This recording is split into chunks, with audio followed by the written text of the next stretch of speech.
من الشيطان الرجيم بسم الله الرحمن الرحيم تبت يدا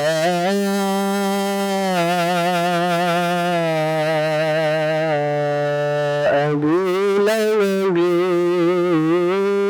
وتب ما أغنى عنه مالي وما كسب سيصلى نارا ذات لهب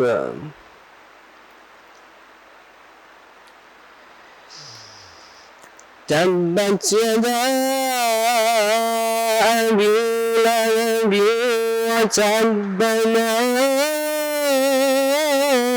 أغنى عنه ماله وما كسب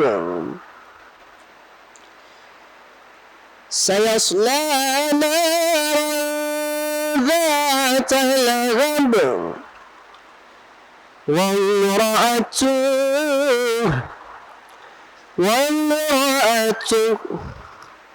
حمالة الحطب في جيدها حبل من مسد. شروع اللہ کے نام سے جو بڑا مہربان نہایت رحم کرنے والا ہے. ابو لہب کے ہاتھ ٹوٹ جائیں اور وہ ہلاک ہو جائے، نہ اس کا مال ہی اس کے کام آیا اور نہ اس کا کمایا ہوا سامان ہی. وہ عنقریب بھڑکتی ہوئی آگ میں داخل ہوگا اور اس کی بیوی جو لکڑی ڈھونڈنے والی ہے اس کی گردن میں بٹی ہوئی رسی بندھی ہوئی ہے. صدق اللہ العلی العظیم. اعوذ باللہ من الشیطان الرجیم. بسم اللہ الرحمن الرحیم. تمام تر تعریفیں اس خدائے بزرگ و برتر کے لیے زیبا ہیں کہ جو قہار بھی ہے، جبار بھی ہے، ستار بھی ہے، غفار بھی ہے، رحمان بھی ہے، رحیم بھی ہے اور رب ذوالجلال بھی ہے. اور کیا خوب عظیم شان بیان کی جائے اس عظیم قدرت کی کہ اس کے قبضہ قدرت میں یہ چرند بھی ہیں، یہ پرند بھی ہیں، یہ انسان بھی ہیں، یہ حیوان بھی ہیں اور یہ تمام جہانوں کے یہ تمام نظام بھی ہیں. وہ رب ہے جو اس کی تعریف کرتا ہے وہ خود لائق تعریف ہو جاتا ہے. درود لاہ محدود محبوب رب الودود راحت العاشقین مراد المشتاقین حضرت محمد مصطفیٰ صلی اللہ علیہ وآلہ وسلم کی آل پاک پر درود پڑھے. محمد و آل محمد پر اللہم صلی علی محمد و آل محمد. عزیز محترم، گزشتہ سالوں کی طرح اس سال بھی الحمدللہ خواجہ جماعت کی جانب سے یہ رمضان المبارک 10 پروگرام کا انعقاد کیا گیا ہے جو کہ یکم رمضان المبارک سے شب عید الفطر تک آپ تمام حضرات کی خدمت میں پیش کیا جاتا ہے. عزیز محترم، جتنی برادران، میری مائیں، میری بہنیں، جتنی بزرگان، میرے برادران اس وقت مجھے براہ راست دیگر چینل سے دیکھ رہے ہیں، تمام حضرات کی خدمت میں السلام علیکم ورحمۃ اللہ عرض کرتا ہوں. اور اسی کے ساتھ آپ تمام حضرات کو اس لائف نشریات میں خوش آمدید بھی کہتا ہوں. میں آپ کا میزبان، آپ کا بھائی علی قاسم، آپ تمام حضرات کی خدمت میں ایک بار پھر سے حاضر ہوں. جناب عزیزان محترم، کل کا ہمارا جو عنوان تھا آج کا بھی وہی ہمارا عنوان رہے گا، یعنی کہ ہمارا عنوان تھا اہل بیت کی نظر میں ایک مثالی خاندانی نظام، جس سے حجت الاسلام مسلمین مولانا شیخ ہانی رضا انشاءاللہ آپ سے کچھ لمحات میں آپ کی خدمت میں حاضر ہوں گے. عزیز محترم، کل علماء کرام نے آپ نے جیسے کہ سنا کہ حصہ اول کتنے منفرد انداز میں علماء کرام نے آپ کی رہنمائی فرمائی. اس عنوان پہ آپ مستفید بھی ہو رہے تھے. آج حصہ دوم پہ بات کریں گے کہ ایک اہل بیت کی نظر میں دیکھیں ایک خاندانی نظام تو بن جاتا ہے، یعنی کہ ایک خاندان کا نظام کیسے بنتا ہے. ماں تربیت کرتی ہے، باپ تربیت کرتا ہے، بزرگان سمجھاتے ہیں اپنی اولاد کو، اپنے رشتہ داروں کو، سب چیزیں ایک نظام بنتا ہے نا، ایک خاندانی نظام. لیکن اب اہل بیت کی نظر میں خاندانی نظام کیسے بنتا ہے. میں نے کل آپ کے سامنے 4 مصرے پیش کیے تھے رسول کے اور رسول اور ان کے نواسوں کے، تو بس ہم انہی کو پیش نظر رکھتے ہوئے اپنے علماء کرام سے گزارش کریں گے کہ انہی کو پیش نظر رکھتے ہوئے بات آگے بڑھائی جائے کہ اہل بیت کی نظر میں کس طرح سے اس پہ بات کی جا سکتی ہے. ہم کس طرح سے اپنے خاندانی نظام کو اہل بیت کی خاندانی نظام دیکھتے ہوئے اپنا خاندانی نظام ہم درست کر سکتے ہیں. میں مزید بغیر کسی تاخیر کے ملتمس ہوں حجت الاسلام مولانا شیخ ہانی رضا سے کہ وہ آئے ہماری اس عنوان پہ رہنمائی فرمائیں برائے تاجیل ظہور امام زمن بلند ترین صلوات اللہم صلی علی محمد وآل محمد. اعوذ باللہ من الشیطان الرجیم بسم اللہ الرحمن الرحیم اللہم صلی علی محمد وآل محمد وعجل فرجہم. الحمدللہ ہمارا سیکنڈ سیشن ایک ideal family system in the view point of the اہل البیت علیہم السلام، بلکہ یوں کہیں تو بہتر ہے قرآن اور اہل البیت علیہم السلام کے نزدیک وہ آئیڈیل فیملی سسٹم کیا ہے.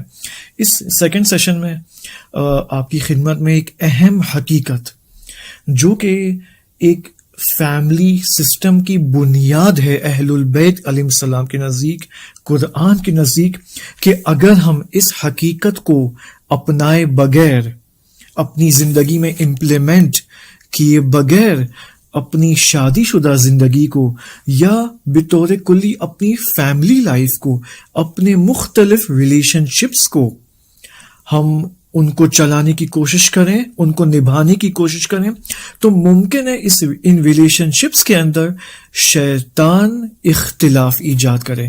یعنی شیطان کا اختلاف کرنے کا چانس اور رسک بہت زیادہ ہے اگر ہم اس حقیقت کو نہ سمجھیں، نہ سیکھیں اور نہ اپنائیں اور اس کے اوپر عمل نہ کریں. دیکھیں، میں آپ کی خدمت میں ایک حدیث امام باقر علیہ السلام کی پیش کرنے کی کوشش کروں گا، امام صادق علیہ السلام کی، بلکہ یہ حدیث ہے. راوی نے ایک آیت کے ذیل میں سورہ قصص آیت نمبر 40 کی یہ آیت میں آپ کی خدمت میں پیش کرتا ہوں. بسم اللہ الرحمن الرحیم. راوی نے امام صادق علیہ السلام کی خدمت میں اس آیت کی تفسیر کے بارے میں سوال کیا. وہ آیت کیا ہے؟ وَمَنْ أَضَلُّ مِمَّنِ اتَّبَعَ هَوَاهُ بِغَيْرِ هُدًى مِّنَ اللَّهِ. اور وہ کون ہے؟ ایسا کوئی شخص ملتا ہے کہ جو اپنی ہوا یعنی اپنی ہوائے نفس کی پیروی کرے، اپنی اوپینین کی پیروی کرے، بغیر ہدی من اللہ، بغیر اس ہدایت کے جو اللہ کی طرف سے نازل ہوئی ہے. یعنی اللہ کی ہدایت کو چھوڑ کر اپنی ہوائے نفس کی، اپنی اوپینین کی پیروی کرتا ہے. جو اس کو سمجھ میں آتا ہے وہ اس کے اوپر چلتا ہے، نہ کہ خدا کی ہدایت کے مطابق. اب یہاں پر اس آیت کے ذیل میں آپ دیکھیں امام صادق علیہ السلام کیا جواب فرماتے ہیں. فرماتے یعنی من یتخذ دینہ رأیہ بغیر امام من ائمۃ الہدی، یعنی وہ شخص، اس آیت کے اندر مراد وہ شخص ہے جس نے اپنے دین کو اپنی رائے لیا ہوا ہے، اپنی اوپینین کو اپنا دین لیا ہوا ہے. عجیب ہے، بغیر اس امام کے بغیر. کون امام؟ جو ائمہ ہدا میں سے ہو، جو ہدایت کا امام ہو، اس سے دین نہیں لیتا بلکہ کس سے لیتا ہے؟ اپنے آپ سے. یعنی جو کچھ اسے سمجھ میں آتا ہے نا، وہ بطور دین اور ریلیجن اس نے اپنایا ہوا ہے. یہ کتنی خطرناک حدیث ہے. یہ حدیث کتاب بصائر الدرجات میں آئی ہے، جلد نمبر 1 یا ایک ہی جلد ہے اور صفحہ نمبر 96 میں. کئی احادیث موجود ہے کہ اگر تم اہل البیت کے بغیر، امام ہدا کے بغیر، وہ امام جس کو اللہ نے ہدایت دی ہے اور جس کی مأموریت ہے کہ تم سب کی ہدایت کرے، ہم انسانوں کی ہدایت کرے، اس امام کی ہدایت کے بغیر اگر کوئی چلے گا تو یقیناً وہ ہلاکت کی طرف جائے گا. اب میں آپ سے پوچھتا ہوں، میں اپنے آپ سے پوچھتا ہوں، ہم نے اہل البیت علیہ السلام سے کتنا دین سیکھا ہے؟ کس قدر ہم نے دین سیکھا ہے؟ کس قدر ہم اپنی اوپینین کے مطابق اپنی زندگی کو چلاتے ہیں اور خوش ہیں کہ ہم اللہ کے دین پر چلتے ہیں، اہل البیت علیہ السلام کے دین پر چلتے ہیں. یہ کتاب آپ دیکھیں، بصائر الدرجات، تقریباً 800-900 صفحے کی کتاب ہے اور اس کے اندر ہزاروں احادیث ہیں اہل البیت علیہ السلام کی جانب سے. مثلا فرماتے ہیں کہ اہل البیت وہ نور ہیں، وہ لائٹ ہیں، کہ اگر تم اس نور کو نہیں اپناؤ گے تو تمہاری زندگی ظلمت اندر ظلمت سے بھر جائے گی، تاریکی اندر تاریکی سے بھر جائے گی، پوری زندگی اندھیرا. اب ہمیں فیملی لائف کے اندر بھی ہمیں اہل البیت، ہم اہل البیت کو محتاج ہیں. We are in need of اہل البیت.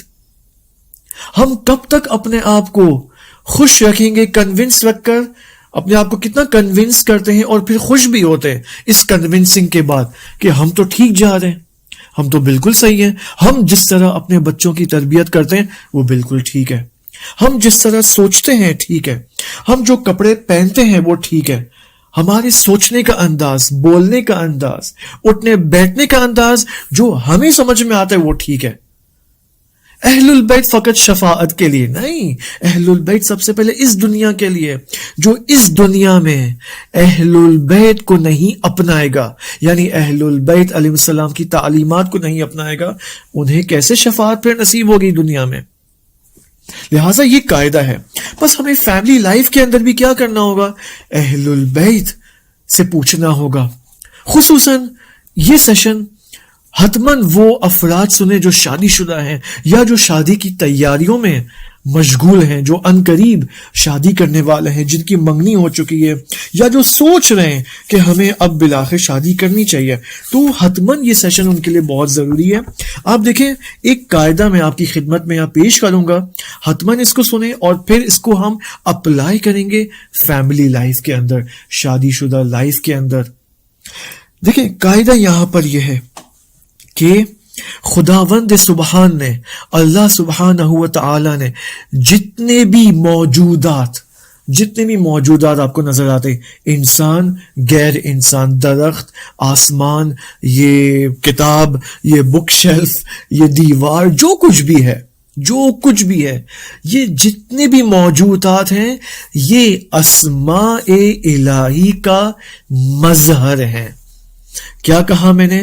اسماء الہی کا مظہر ہے. خدا کے جتنے بھی اسم ہیں، خدا کے جتنے بھی اسماء ہیں، ان اسماء کی کوئی نہ کوئی تجلی ہے اس عالم کے اندر. ہر موجود، ہر مخلوق اس عالم کے اندر کوئی نہ کوئی اسم الہی کی تجلی کر رہا ہے، دکھا رہا ہے. یعنی اس موجود کے اندر کوئی نہ کوئی اسم الہی موجود ہے. مثلا یہ موبائل آپ کے سامنے، یہ لیپ ٹاپ ہے، یہ ریکارڈر ہے، یہ کیمرہ ہے، یہ دیوار ہے، یہ کپڑے ہیں، یہ سب موجود ہے نا. یہ حیوان ہے، یہ درخت ہے، ہر موجود اس کے اندر کوئی نہ کوئی اسم الہی درکار ہے. اب سوال، اسم الہی، میں نے تو یہ سنا ہوا تھا کہ اسماء الہی تو وہ 99 نیمز آف خدا ہوتے ہیں، اور ہم تو ان 99 نیمز کو اپنے بچوں کو یاد کراتے ہیں، پھر ان کو کمپٹیشن میں ڈالتے ہیں، پھر وہ نمبر 1 پرائز لے کر آتے ہیں.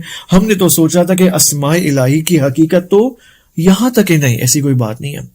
علامہ طباطبائی رحمۃ اللہ علیہ، صاحب تفسیر المیزان، وہ فرماتے ہیں کہ اسماء الہی ایک تو فقط 99 نہیں ہے، 99 نہیں ہے، بلکہ انلمیٹڈ ہے، انلمیٹڈ اسماء الہی ہیں. سیکنڈ پوائنٹ وہ یہ ہے کہ اسماء الہی زندہ مخلوقات ہیں، لیونگ مخلوقات ہیں، صاحب شعور ہیں، سینس رکھتے ہیں.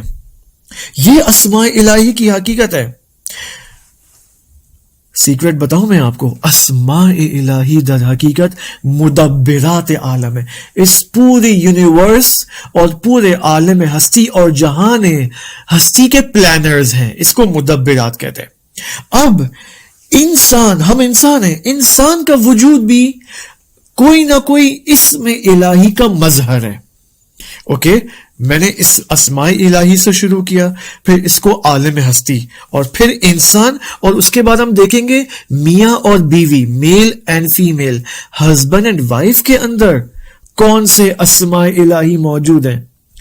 اس سے پھر ہمیں پتا چلے گا کہ حقیقت زن و مرد کیا ہے، شوہر اور بیوی کی حقیقت کیا ہے، تاکہ اس ہسبینڈ اینڈ وائف کو پتا چلے کہ ہمیں ایک دوسرے کے ساتھ کیسے بہیو کرنا ہے، ایک دوسرے کے ساتھ کیسے برتاؤ اور رفتار کرنا ہے، کیسے بات کرنی ہے ایک دوسرے سے. چونکہ ہم اس حقیقت سے آشنا نہیں ہے، لہٰذا گھر میں جھگڑے ہوتے ہیں، فائٹنگز ہوتی ہیں، ناراضگیاں ہوتی ہیں، یہ مسائل پھر کریٹ ہوتے ہیں. اب بات یہاں پر یہ ہے کہ اس سے پہلے کہ ہم ہسبینڈ اینڈ وائف کے اوپر ہیں، انسان کو دیکھ لیتے ہیں. پہلے انسان کو دیکھتے ہیں. ہم ہسبینڈ وائف میل فیمیل کو نہیں دیکھتے ابھی. forget male and female, only انسان, الانسان کو دیکھتے ہیں. یہ جو انسان ہے اس کے اندر بھی اسماء الہی ہے. اب یہاں پر ایک اور قاعدہ کیا ہے؟ وہ قاعدہ یہاں پر یہ ہے کہ یہ جتنے بھی اسماء الہی ہیں ان کو دو کیٹیگریز میں ہم ڈیوائڈ کر سکتے ہیں, دو کلی کیٹیگریز, اور پھر ہر کیٹیگری کے اندر نمبر آف اسماء ہیں, اسپیسیفائڈ اسماء الہی ہیں. وہ دو اہم کیٹیگریز کیا ہیں؟ ایک یہ کہ ایک وہ اسماء الہی کا مجموعہ ہے, کیٹیگریز ہیں جو اسم الہی ہے, جلال کے ذیل میں آتے ہیں, اور دو وہ اسماء الہی ہیں جو اسم جمال الہی کی کیٹیگری کے اندر آتے ہیں. بس ہمارے پاس دو اسم ہو گئے, ایک اسم جلال, یہاں پر تھا نا جلال, ایک اسم جلال اور دو اسم جمال. اب یہ جو اسم جمال ہے نا, ہم نہیں کہتے خدا کو یا جمیل یا اظہر الجمیل, ٹھیک ہے, یا اس خدا کا اسم جلال, خدا کے اندر جلال بھی ہے, خدا کے اندر جمال بھی ہے. اب جلال کے اندر کچھ اسم ہیں, جمال کے اندر کچھ اسم ہیں. اب انسان کون ہے؟ انسان تمام موجودات کی نسبت آپ کمپیئر کریں انسان کو, تو انسان کو اللہ نے کیا کہا ہے؟ انسان کی خلقت کے بعد خدا نے کیا کہا؟ خدا نے اپنے آپ کو مبارکباد پیش کی, رائٹ؟ یعنی انسان اشرف الموجودات ہے, اشرف المخلوقات ہے, سب سے برتر, سب سے سپر مخلوق انسان ہے. اوکے, یہاں تک واضح. اب باقی موجودات میں بھی اسماء الہی ہیں, یہ جو انسان ہے اس میں بھی اسماء الہی ہیں. اب اگر انسان اشرف الموجودات و اشرف المخلوقات ہے تو سب سے زیادہ اسماء الہی کس کے اندر ہونے چاہیے؟ انسان کے اندر. ایک منٹ, یہاں پر ممکن ہے آپ مجھ سے سوال کریں کہ اندر, ہمارے اندر اسماء الہی؟ یس, ہمارے اندر اسماء الہی ہیں. پہلے میں نے کہا تھا کہ تمام موجودات اسماء الہی کا مظہر ہے. اب میں آپ سے کہہ رہا ہوں کہ تمام موجودات کے اندر اسماء الہی ہیں. لیکن انسان وہ مخلوق ہے کہ جس کے اندر سارے اسماء الہی ہیں. سورہ بقرہ کی آیت نمبر 30 یا 31 ہے, بسم اللہ الرحمن الرحیم, وَعَلَّمَ آدَمَ الْأَسْمَاءَ كُلَّهَا. خدا فرماتے ہیں کہ ہم نے آدم کے اندر تمام اسماء کو رکھ دیے ہیں, تمام اسماء کی تعلیم دے دی ہے. یعنی تمام اسماء اس وقت آدم کے اندر موجود ہیں, نہ فقط آدم علیہ السلام کے اندر, ہم تمام انسانوں کے اندر تمام اسماء الہی موجود ہیں.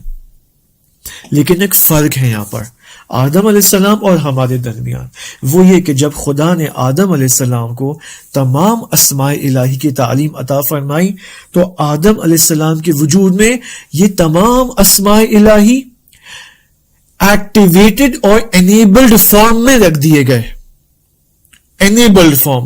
لیکن ہمارے اندر جو اسماء الہی موجود ہیں, میرے اور آپ کے اندر جو کہ غیر معصوم ہیں ہم سب, ہمارے اندر یہ سارے اسماء الہی ڈی ایکٹیویٹڈ فارم کے اندر ہیں. ہمیں ان کو ایکٹیویٹ کرنے کی ضرورت ہے.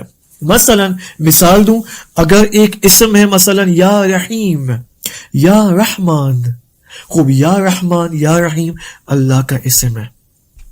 ہمارے اندر بھی یا رحمان اور یا رحیم کا اسم موجود ہے, لیکن اس کو ایکٹیویٹ کرنے کی ضرورت ہے, اس کو اپنانے کی ضرورت ہے.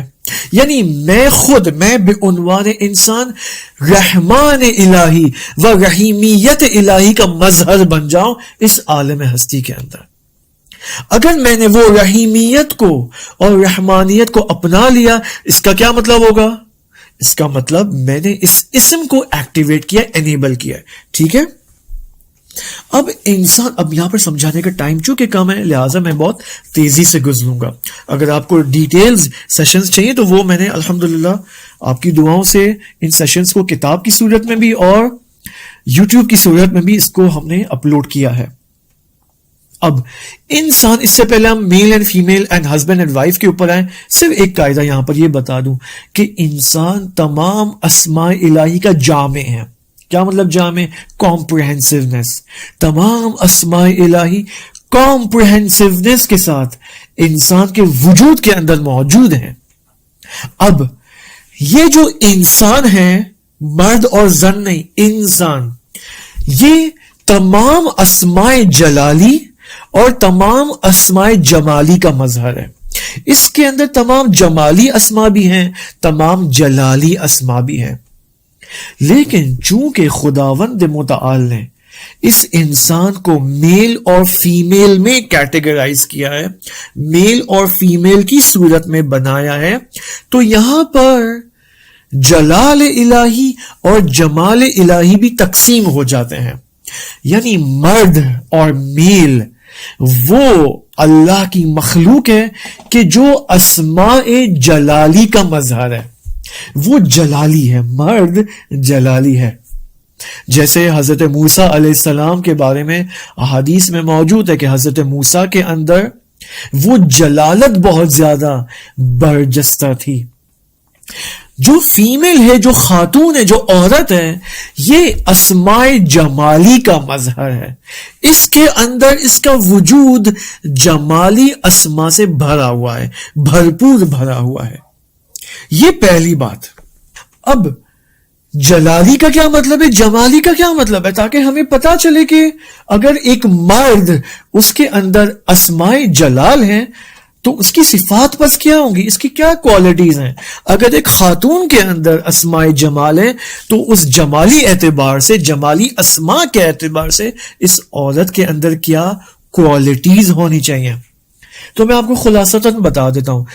اس میں جلال یا اسماء جلال کے اندر مثال کے طور پر قدرت، پاور، تسلط، غضب اور غصہ، حکومت کرنا، گورنمنٹ کرنا، گورنر بننا، ٹھیک ہے، اور اسی طرح دوسروں کے اوپر اپنا تسلط جمانا، اپنی قہاریت دکھانا، یہ اس میں جلال کی صفات ہیں.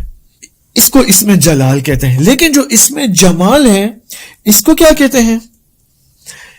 اس میں اسماء جمال کے اندر محبت، سافٹنس، نرمی، ہمیشہ مسکرانا، ایموشنز، اور بہت زیادہ محبت اور لو کو پھیلانا اپنی فیملی کے اندر دوسرے انسانوں کی نسبت، یہ اس کے اندر یہ خصوصیات ہیں اس اسماء جمال کے اندر.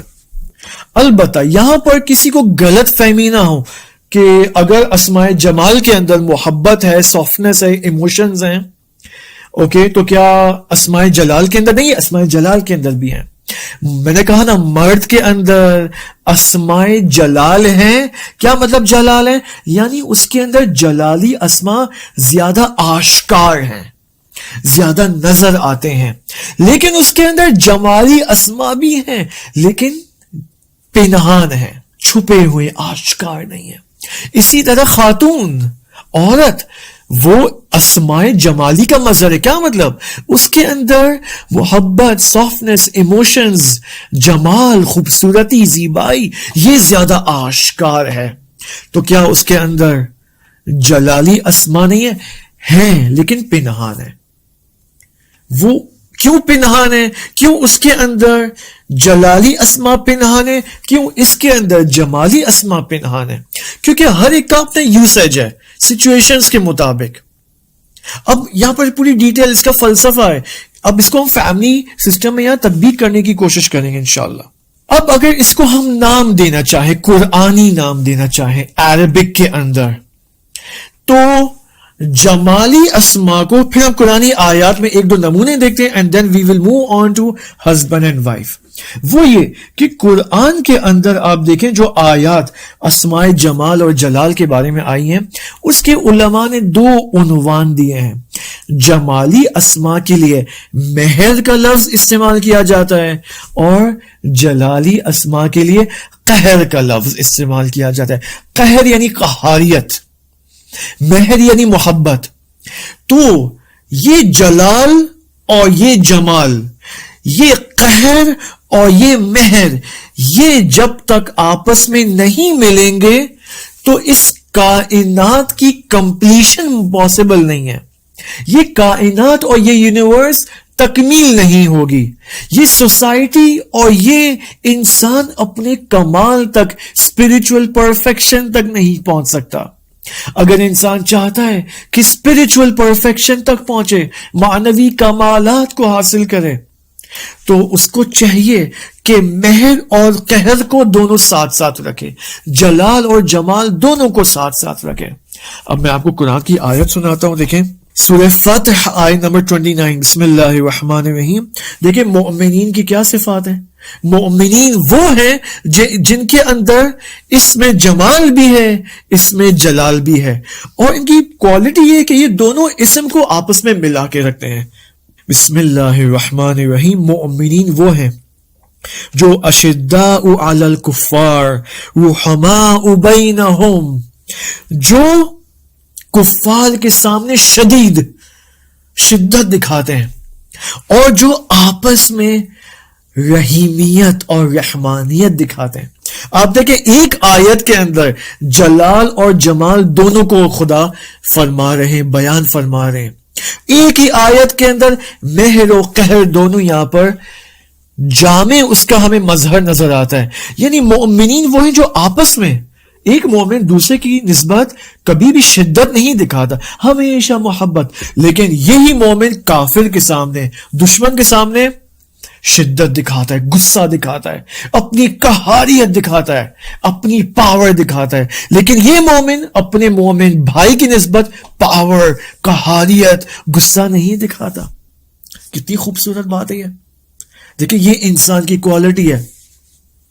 ایک اور آیت آپ دیکھیں، اذلۃ علی المؤمنین وعزۃ علی الکافرین. وہی مہر و قہر ان آیات کے اندر بھی ہمیں نظر آتا ہے.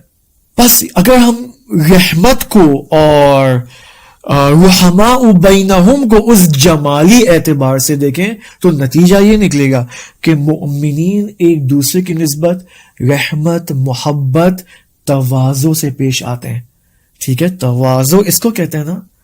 ٹھیک ہے، اور اسی طرح کفار کے سامنے تواضع نہیں دکھاتے، کفار کے سامنے ڈٹ جاتے ہیں، دشمنی دکھاتے ہیں، اپنی قہاریت دکھاتے ہیں. قہار کیا ہے؟ قہار اللہ کا اسم ہے. للہ الواحد القہار. خدا کی قہاریت اپنی پوری کمپلیشن اینڈ انٹائرٹی کے ساتھ روز قیامت ظاہر ہوگی. مؤمنین اس میں القہار کا مظہر ہے. کس کے مقابلے میں؟ دشمن کے مقابلے میں، نہ کہ آپس میں، نہ کہ اپنے درمیان خدا کا اسم الرحمن، اسم الرحیم کا مظہر ہے. بات کلیئر ہو رہی ہے یہاں پر میں کیا کہنا چاہ رہا ہوں انشاءاللہ.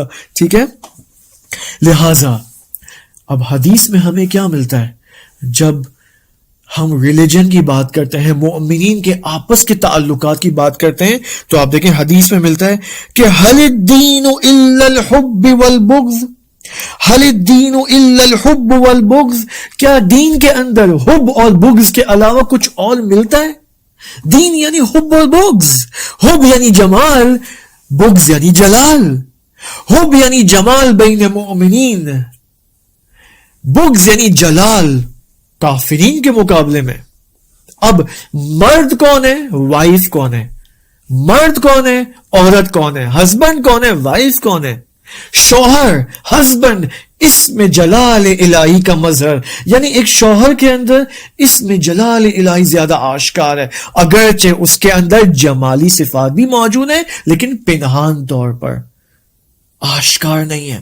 عورت کون ہے، بیوی کون ہے، خاتون کون ہے، وائف. بیوی وہ ہے جو اس میں جمال الہی کا مظہر ہے، ہمیشہ چہرے پہ مسکراہٹ، ہمیشہ محبت دکھاتی ہے اپنے گھر والوں کو، ہمیشہ سافٹنس، ہمیشہ ایموشنز، اس کے رویے میں نرمی ہوتی ہے. آپ دیکھیں یہی جلال اور جمال مرد اور عورت کے جسم میں بھی اللہ نے آشکار کیا ہے. اب اگر جسم کے اندر اس قدر جلال اور جمال کا اسم آشکار ہے تو روح اور معنوی اعتبار سے، روحانی اعتبار سے، قلبی اعتبار سے یہ جلالی اسما اور جمالی اسما مرد اور عورت کے اندر زیادہ نظر آنے چاہیے. اب مجھے بتائیں ایک گھر کے اندر ایک شوہر اور بیوی کا رابطہ کیسا ہونا چاہیے؟ اب یہاں پر کوئی مسٹیک نہ کریں کہ اگر ایک مرد کے اندر جلالی اسما ہے تو بس وہ گھر کے اندر ہمیشہ غصہ، ہمیشہ حکومت، چائے لے کے آؤ میرے لیے، پانی لے کے آؤ میرے لیے، کھانا بچھاؤ میرے لیے، میں تھک گیا ہوں. کس نے کہا؟ ایسی کوئی بات نہیں ہے. جلالی اسما کا ایک مظہر کیا ہے؟ اسی وجہ سے نان و نفقہ کس کے اوپر واجب ہے؟ شوہر کے اوپر نان و نفقہ پرووائڈ کرنا واجب ہے. سخت کام، باہر جا کر پسینے بہانا، اوکے، روزی کمانا، حلال روزی کمانا، یہ کس کو سپورٹ کیا گیا ہے؟ شوہر کو، کیونکہ جلالی اسما کا مظہر ہے، جسمانی اعتبار سے بھی، معنوی اعتبار سے بھی. خاتون کو گھر کے کام سپورٹ کیے گئے ہیں. خاتون کو تربیت کا عہدہ دیا گیا ہے کہ یہ خاتون شوہر کی بھی تربیت کرے، اپنی بھی تربیت کرے، شوہر کی بھی، بچوں کی بھی تربیت کرے.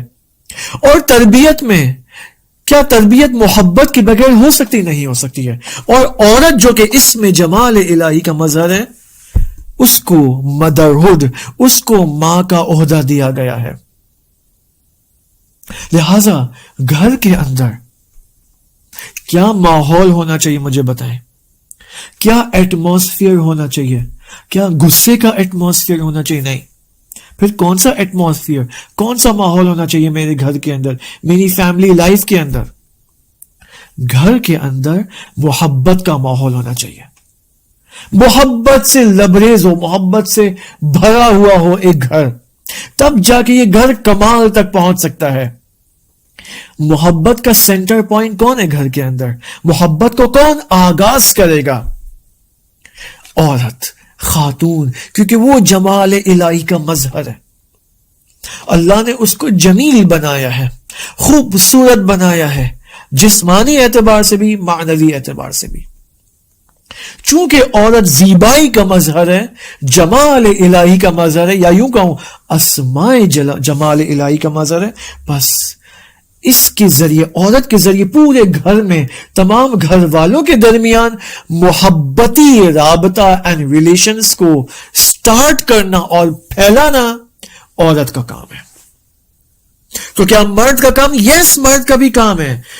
یعنی یہاں پر عورت در حقیقت تربیت کرے گی اپنے مرد کی، اپنے ہسبینڈ کی، کہ جب یہ ہسبینڈ دیکھتا ہے کہ میری خاتون اس قدر محبت دکھا رہی ہے، گھر کے اندر 24 گھنٹے محبت ہی محبت دکھاتی ہے، تو اب یہ ہسبینڈ اس محبت کو لیتا ہے اور یہ بھی اپنی عورت، اپنی وائف، اپنی بیوی کے ساتھ اس کا ہاتھ تھام کر اپنے تمام دیگر ریلیٹیوز کے درمیان محبتی رابطے کو پھیلاتا ہے. جب یہ محبتی رابطہ پھیلتا ہے تو آپ دیکھیں بچوں کے درمیان بھی کیا رابطہ ہوگا. مثلا 2 بچے ہیں، بھائی ہیں یا بھائی بہن ہیں، ان کے درمیان جو ریلیشن ہوگا محبت کا ریلیشن ہوگا. کبھی بھی ایک دوسرے کی نسبت قہاریت نہیں دکھائیں گے، کیونکہ انہوں نے دیکھا ہے، بچوں نے دیکھا ہے کہ ماں باپ آپس میں کبھی بھی قہر نہیں دکھاتے، ہمیشہ مہر و محبت دکھاتے ہیں. بس یہاں سے ہمیں ایک نتیجہ مل جاتا ہے کہ ہسبینڈ اور وائف اگر یہ دونوں اپنی حقیقت کو پہچان لیں، یہ میں نے پہلے سیشن میں کہا تھا کہ فیملی لائف کی سکسس اور کامیابی کے لیے کیا کرنا ہوگا. سب سے پہلے عورت اپنی حقیقت کو پہچانے کہ میں اس میں جمال الہی کا مظہر ہوں، میرے اندر اسماء الہی ہیں. کون سے اسماء؟ جو کہ جمالی ہیں، رحمانیت، رحیمیت، محبت، آرامش اور سکون دلانا گھر والوں کو. ایک مرد جب گھر پہ آتا ہے تو عورت کا کیا کام ہے؟ مسکرا کے اس سے ویلکم کرنا، اس کو مثلا پانی دینا، اس کی خدمت کرنا، اس کے پاس تمام کاموں کو چھوڑ کر اس کی خدمت میں آ جانا. یہ دیکھیں یہ کیا ہے؟ یہ محبت ہے، یہ اس میں جمال کا مظہر ہے. اسی طرح ایک آدمی بھی, ایک ہسبینڈ بھی جب وہ گھر پہ آتا ہے تو ظاہر سی بات ہے وہ آفس گیا ہے, کام پہ گیا ہے, وہاں پر جلال ہی جلال ہے کا آفس کے اندر, ٹھیک ہے, بالآخر تھک جاتا ہے انسان. لیکن جب وہ گھر پہ آتا ہے تو اس کو اپنی جلالیت کو تھوڑا کم کرنے کی ضرورت ہے, اور گھر کے اندر اسے جمالیت دکھانے کی ضرورت ہے.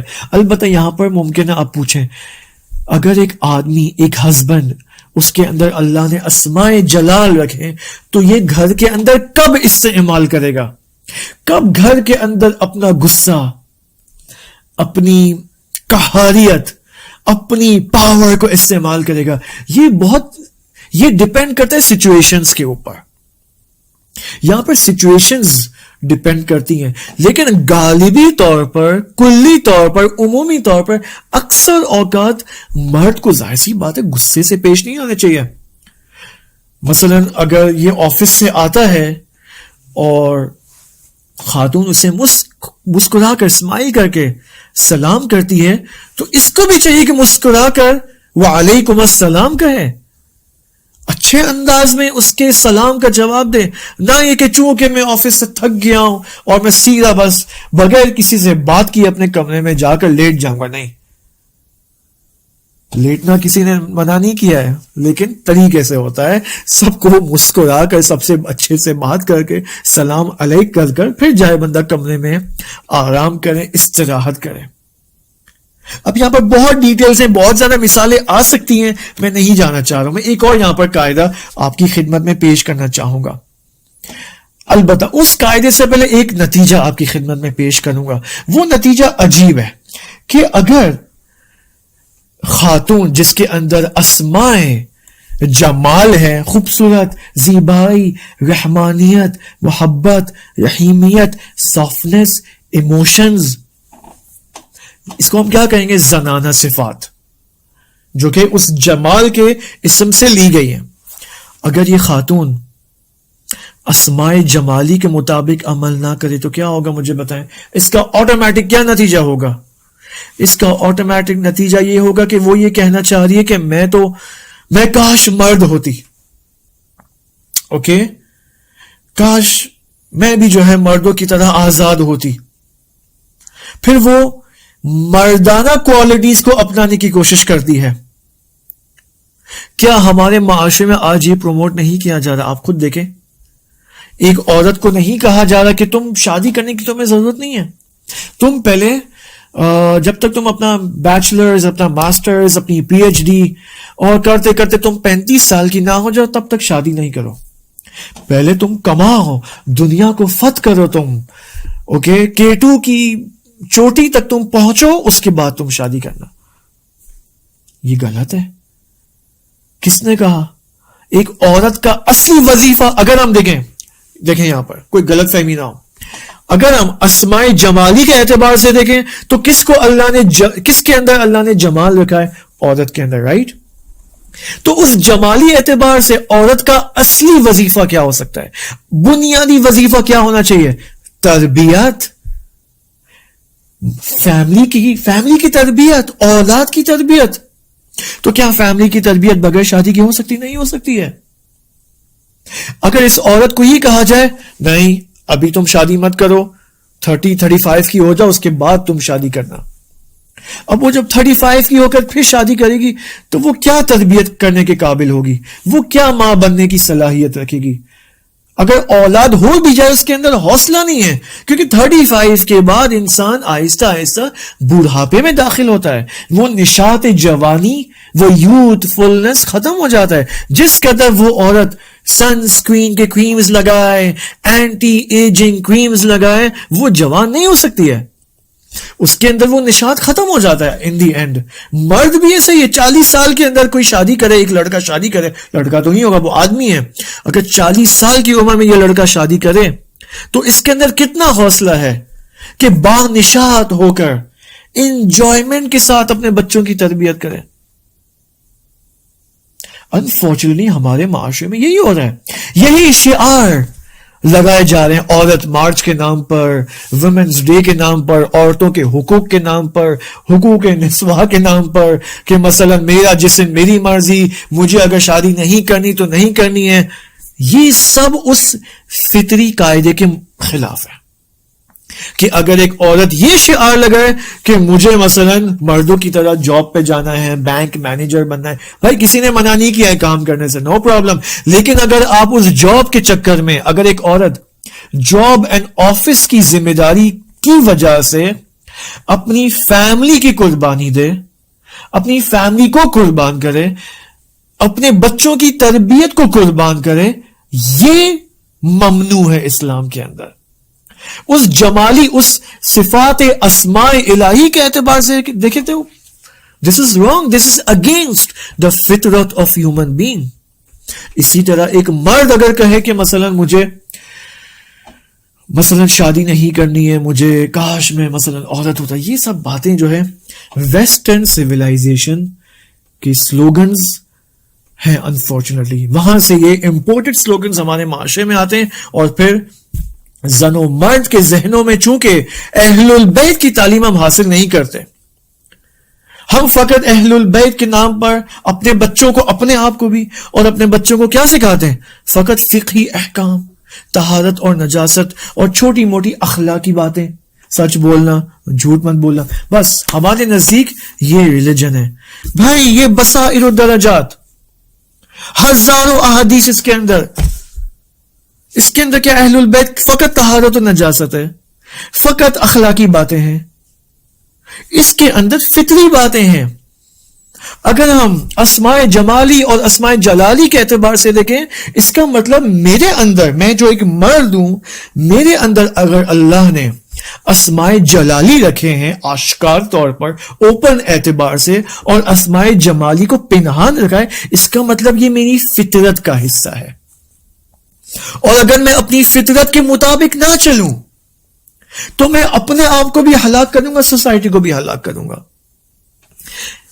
ایک عورت اگر اپنی فطرت کے مطابق نہ چلے, جس کی فطرت کے اندر اسماء جمال ہے, تو وہ اپنے آپ کو بھی ہلاک کرے گی, فیملی کو بھی, سوسائٹی کو. کیوں سوسائٹی کو ہلاک کرے گی؟ دیکھیں معاشرے میں اسی وقت پاکستانی یا کلن جہان اسلام کے اندر آپ دیکھیں, پاکستانی سوسائٹی کو دیکھ لیں کس قدر فساد اور فحشا کے اندر مبتلا ہو رہا ہے. کیوں ہو رہا ہے؟ کیونکہ مشکل یہ ہے کہ فیملیز نے اس فطری اینڈ نیچرل نظام کو نہیں اپنایا. اب میں آپ کو بتاتا ہوں کیسے. اگر ایک عورت گھر کے اندر محبت نہ پھیلائے, وہ اپنا وظیفہ نہ سمجھے کہ میرا وظیفہ ہے, کہ میرا وظیفہ کیا ہے, ایک عورت کا کیا وظیفہ ہے اس میں جمال کے اعتبار سے, محبت کو پھیلانا پوری فیملی کے اندر, نہ فقط ہسبینڈ کی نسبت, بچوں کی نسبت بھی, اور اپنی تمام دیگر ریلیٹیوز کی نسبت بھی, کہ یہاں پر صلہ رحمی کی جو بحث ہے وہ یہاں پر آتی ہے.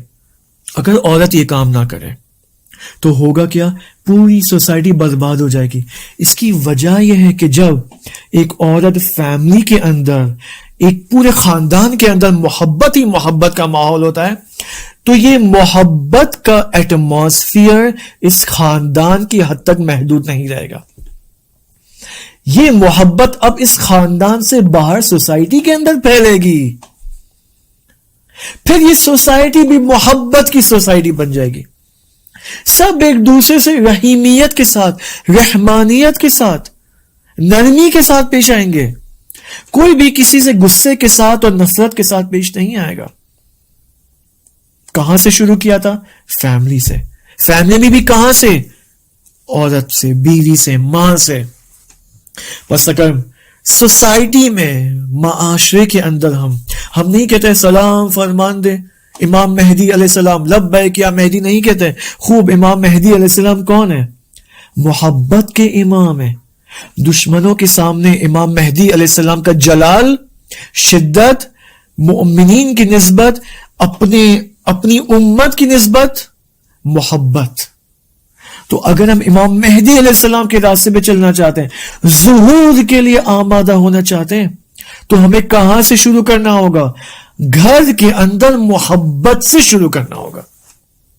وداؤٹ لو، وداؤٹ محبت ہم ایک مہدوی، ہم ایک آخر الزمانی، ہم ایک اسلامک سوسائٹی نہیں بنا سکتے. As simple as that. 2+2 4 کی طرح یہ آپ کی خدمت میں پیش کر رہا ہوں. آپ شروع کریں فیملی سے. فرد، فیملی، سوسائٹی، کنٹری، جہان.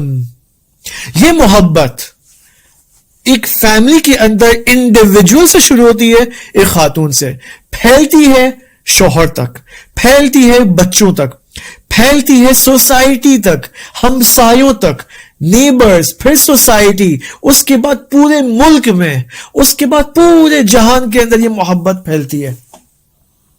یہ وہ پروسیس ہے ظہور کا جس کی نسبت ہم غافل ہیں. عجیب غفلت دکھائی ہم نے.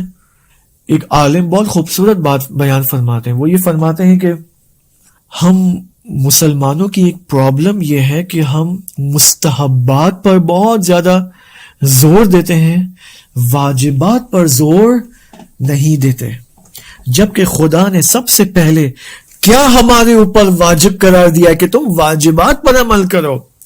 اگر تم واجبات پر عمل کرنے پر کامیاب نہیں ہو تو تم مستحبات کو فی الحال سائڈ پہ رکھو، اول واجب.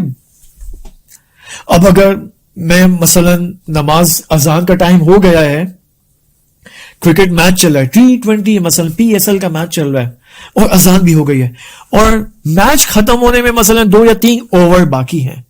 اب میرے اندر کیا وسوسہ ہوتا ہے شیطان کی جانب سے؟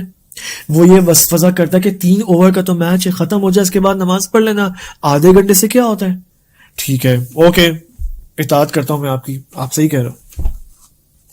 اب 3 اوور کا میچ جب ختم ہو گیا، نماز کے ٹائم کو، اذان کو آدھا گھنٹہ ہو گیا ہے، اب میں آدھا گھنٹہ لیٹ ہوں نماز کے لیے. اب میں مثلا جاؤں گا وضو کھانے، ٹھیک ہے، اور تمام مستحبات وضو انجام دوں گا.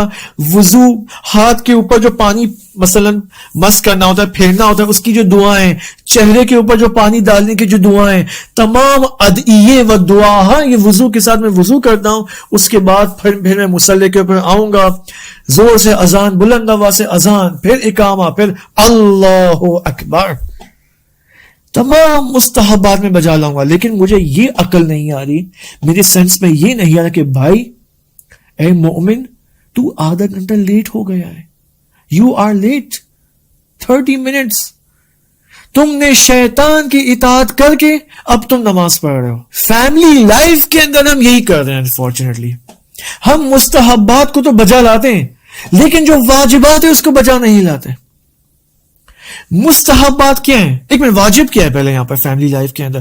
واجب یہ کہ پہلے میں آؤں اہل البیت علیہ السلام سے پوچھوں کہ اے امام زمانہ علیہ السلام، اے امام علی، اے امام صادق علیہ السلام، آپ مجھے بتائیں کہ مجھے اپنی فیملی لائف کیسے گزارنی ہے.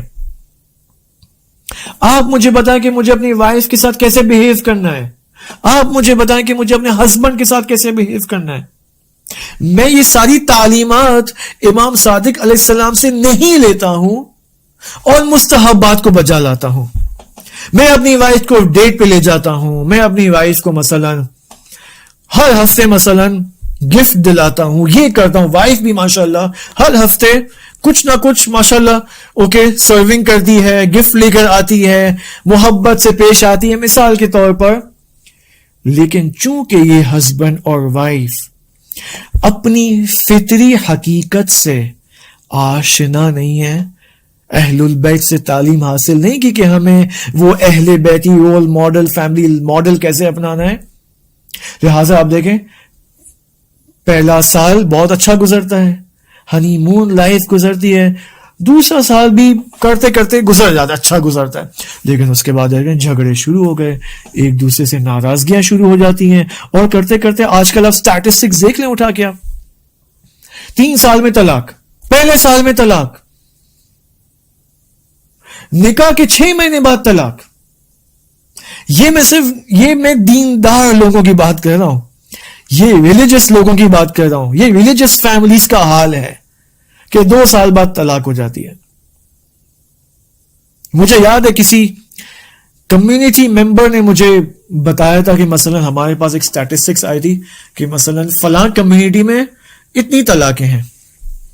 اس میں سے ایک کیس بہت فنی تھا, اور یہ عجیب واقعاً فنی تو ہے ظاہر, لیکن حقیقتاً بہت انسان کو ڈس اپوائنٹ کرتا ہے. وہ کیا کہ مثلا بیوی نے شوہر کے لیے جو ہے وہ کھلا, یعنی ڈائیورس کے لیے جو ہے کیس فائل کیا. کیوں بھائی, کیوں آپ اپنے شوہر سے جدا ہونا چاہتی ہو؟ کیونکہ میں نے اس سے کہا تھا کہ جب تم آفس سے آؤ تو میرے لیے مثلا کیچپ لے کے آنا, بسکٹ لے کے آنا. اب وہ میرے لیے بسکٹ نہیں لایا, کیچپ بھی نہیں لایا. اب یہ میرے لائق نہیں ہے, میں اس کو طلاق دیتی ہوں. I don't want to live with him. یہ ریئل کیسز ہیں. چھوٹی چھوٹی باتوں پر طلاق, چھوٹی چھوٹی باتوں پر 2 سال کی ناراضگی, 3 سال تک ناراضگی, ایک موبائل کی وجہ سے ناراضگی. یہ کیوں چھوٹی چھوٹی ناراضگی آ رہی ہیں؟ کیوں آج کے زمانے میں قربانیاں ختم ہو گئی ہیں؟ کیوں آج کے زمانے میں ایک دوسرے کے لیے سیکریفائس کرنا کم ہو گیا ہے؟ کیونکہ اپنی حقیقت سے آشنا نہیں ہے.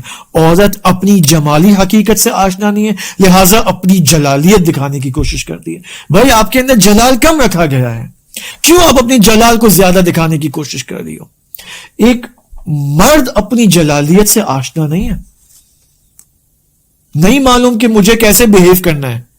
ایک بیوی کو نہیں معلوم ہے how do I have to behave, مجھے کس سچویشن میں کس طرح بات کرنی ہے, کہاں پر مجھے غصہ دکھانا ہے, کہاں پر غصہ نہیں دکھانا ہے. یہ کیسز ہو رہے ہیں, یہ انفارچونیٹلی ہو رہا ہے اپنے معاشرے کے اندر. اب یہاں پر ایک کلام امیر المؤمنین علی ابن ابی طالب علیہ السلام کا آپ کی خدمت میں پیش کروں گا, اور دیکھیں کتنا خوبصورت کلام ہے. اس کلام کے اندر امیر المؤمنین علیہ السلام ایک عورت کی جمالیت کو بتا رہے ہیں, فرما رہے ہیں. فرماتے ہیں کہ فَإِنَّ الْمَرْأَةَ رَيْحَانَةٌ وَلَيْسَتْ بِقَهْرَمَانَةٍ. ایک عورت قہرمان نہیں ہے, ہیرو نہیں ہے, سپر وومن نہیں ہے, ونڈر وومن نہیں ہے, بلکہ زن ایک ریحانہ کی طرح, پھول کی مانند ہے, لطیف ہے, قہرمان نہیں ہے. یعنی زن کے اندر خدا نے رأفت رکھی ہے, لطافت رکھی ہے, نرمی رکھی ہے, محبت اور رحمت رکھی ہے. یس, اس کے اندر جلال بھی ہے, لیکن اگر اس اسماء الہی کے نظام اینڈ سسٹم کے مطابق دیکھیں تو زن کے اندر, عورت کے اندر جمالی صفات زیادہ آشکار ہے, اس کی تجلی زیادہ ہے. ہاں کچھ سچویشنز ایسی آتی ہیں کہ ایک عورت اپنی جلالی صفات بھی دکھاتی ہے. تاریخ اسلام میں ایک سچویشن ہمیں نظر آتی ہے, وہ کیا ہے؟ وہ ہے حضرت زہرا سلام اللہ علیہا, کہ جو جمال الہی کا مظہر ہے اپنے تمام انٹائرٹی اور کمپلیشن اور ایبسلیوٹنس کے ساتھ. لیکن یہی حضرت زہرا سلام اللہ علیہا جب سقیفہ کا ماجرا پیش آتا ہے, جب امام علی علیہ السلام کی ولایت کو غصب کیا جاتا ہے, اور جب فدق کو غصب کیا جاتا ہے, تو آپ دیکھیں حضرت زہرا سلام اللہ علیہا مہاجرین اور انصار کے سامنے خلیفہ اول کے دربار کے اندر جا کر اس میں جلال الہی کا مظہر بن جاتی ہیں, اور وہ کیا عظیم خطبہ بیان فرماتی ہیں جو کہ معروف ہے خطبہ فدقیہ کے نام سے. آپ دیکھیں سچویشن ٹو سچویشن ڈیپینڈ کرتا ہے. یا حضرت زینب کبریٰ سلام اللہ علیہا اپنے شوہر کی نسبت جمیل ہے, جمال ہے, لیکن جب اپنے بھائی کے نسبت امام حسین علیہ السلام کی نسبت جمال, جمیل, محبت, رحیم ہے. لیکن یزید کے دربار کے اندر, ابن زیاد کے دربار کے اندر آپ دیکھیں اب وہاں پر جمالیت کا میدان نہیں ہے, اب جمال کو پنہان کر کے جلال کو آشکار کرنے کی ضرورت ہے. دیکھیں یہ وہ اسلام کی خوبصورتی ہے, یہ وہ نظام فطرت کی خوبصورتی ہے جس کو نظام اسماء الہی کہا جاتا ہے. آپ جوشن کبیر انشاءاللہ ماہ رمضان کے اندر ہم زندگی گزارے الحمدللہ رب العالمین. لیلۃ القدر کی راتیں آنے والی ہیں، دعائے جوشن کبیر 1000 اسماء الہی. اب 1000 اسماء، اب آپ اس نیت سے آئیں، اس نیت سے کوشش کریں کہ لیلۃ القدر کی جو 19ویں رات ہے، شب 19، جس میں دعائے جوشن کبیر کو پڑھا جائے گا، اس کے اندر آپ کوشش کریں کہ دعائے جوشن کبیر کا مطالعہ کریں، سٹڈی کریں، اس کو سٹڈی کی نیت سے اس کو پڑھیں آپ، کیونکہ اس کے اندر 1000 اسماء ہیں. اب یہ 1000 اسماء، آپ کو بعض ایسے اسماء نظر آئیں گے اللہ سبحانہ و تعالیٰ کے، جو کہ یا جلال الہی کا مظہر ہوں گے یا جمال الہی کی تجلی کر رہے ہوں گے.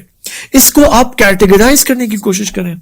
اور پھر ایک فلسفہ کیا ہے دعا جوشن کبیر پڑھنے کا، کہ یہ اسماء الہی، ہم ان 1000 اسماء الہی کو پکاریں، اللہ کو پکارے ان اسماء الہی سے، جس کے نتیجے میں یہ اسماء الہی ہمارے وجود کے اندر جو موجود ہیں ڈی ایکٹیویٹڈ فارم میں، یہ ایکٹیویٹ ہو جائیں، ہم مظہر بن جائیں ان اسماء الہی کا. اصل مقصد یہ ہے دعا جوشن کبیر کا، لیلۃ القدر کی رات کا. اسی وجہ سے حدیث میں امام صادق علیہ السلام یا امام باقر علیہ السلام سے پوچھا گیا کہ اے امام، قرآن کی یہ آیت کہ لیلۃ القدر خیر من 1000 شہر، یہ لیلۃ القدر کی حقیقت کیا ہے؟ تو امام صادق فرماتے ہیں کہ لیلۃ القدر کی حقیقت ہی فاطمۃ الزہرا، یعنی فاطمہ زہرا سلام اللہ علیہا ہی لیلۃ القدر، فاطمہ زہرا لیلۃ القدر کی حقیقت ہے. یعنی ہمیں لیلۃ القدر کی راتوں کے اندر یہ تمام اسماء الہی جو کہ جمال اور جمیل ہے، جمال اور جلال ہے، ان کو اپنی طاقت اور وسعت اور قدرت کے مطابق اور استعداد کے مطابق ان کو اپنانے کی ضرورت ہے. لہذا آخری نقطہ وہ یہ کہ ہم کوشش کریں اہل البیت کی تعلیمات کو حاصل کریں اور اپنی فیملی لائف کو خوبصورت لائف بنائیں، محبتی لائف بنائیں. اس کا نتیجہ یہ ہوگا کہ معاشرے کے اندر فساد کی کمی آئے گی. کیوں معاشرے کے اندر اس کے طرف فساد ہے؟ کیوں اب آپ بہت سارے لوگ کمپلین کرتے ہیں کہ آغا صاحب آپ دیکھیں کراچی کے اندر اس قدر موبائل سنیچنگ ہے. یہ موبائل سنیچنگ اس کی جڑ کہاں پر ہے؟ فیملی کے اندر ہے. فیملی کے اندر ہے، تربیت نہ ہونے کا نتیجہ ہے. اور تربیت کون سی تربیت؟ جمالی اور جلالی تربیت نہ ہونے کا نتیجہ ہے. وہ اسماء الہی اس فیملی کے اندر نظر نہیں آتے. لہٰذا آپ دیکھیں اگر ایک فیملی کے 3 بچے ہیں تو ایک ڈکیٹ بن گیا ہے، ایک پرائم منسٹر بن کر فساد کر رہا ہے، ایک مثلا پارلیمنٹ سپیکر بن کر یا منسٹر MNA بن کر فساد کر رہا ہے. کیوں پالیٹکس میں اس قدر کرپشن ہے؟ تربیت نہ ہونے کا نتیجہ ہے. کیوں ہر بندہ آپ کو اور مجھے چور نظر آتا ہے پاکستان کے اندر؟ پالیٹکس میں، اکنامکس میں، البتہ مذہب کے اندر بھی آج کل یہ مسائل نظر آتے ہیں. کیوں؟ تربیت کا مسئلہ ہے. اور کون سی تربیت؟ وہ اہل بیتی تربیت. کون سی اہل بیتی تربیت؟ جو کہ اس فطری نظام کے مطابق ہو، اسماء الہی کے نظام کے مطابق ہو. یہ اسماء الہی کا موضوع ایک طویل موضوع ہے. آیت اللہ جوادی آمولی حفظہ اللہ نے اس موضوع کو ڈیٹیل میں ڈسکس کیا ہے. ان کی ایک پوری کتاب ہے زن در آئینے جمال و جلال، زن جلال اور جمال کے آئینے میں. اس کے اندر آیت اللہ جوادی آمولی حفظہ اللہ نے اس موضوع کو، جمال اور جلال کو بہت ہی ڈیٹیل میں ڈسکس کیا ہے، جس سے مرد اور عورت کی حقیقت سامنے نظر آتی ہے. اور پھر پتا چلتا کہ یس ایک عورت کا یہ وظیفہ ہے، ایک مرد کا یہ وظیفہ ہے. البتہ ہم نے کوشش کی ہے کہ پچھلے ماہ رمضان میں 14 سیشنز کے اندر اہل بیتی فیملی سسٹم کے ٹاپک کے ذیل میں کوشش کی ہے کہ سنت زوجیت، سنت اسماء الہی، صلہ رحمی کے آثار، ان کو اس عرفانی نگاہ سے، معرفتی نگاہ سے پیش کرنے کی کوشش کی ہے کہ خدا انشاءاللہ ہم سب کو ان معارف پر عمل کرنے کی توفیق عطا فرمائے.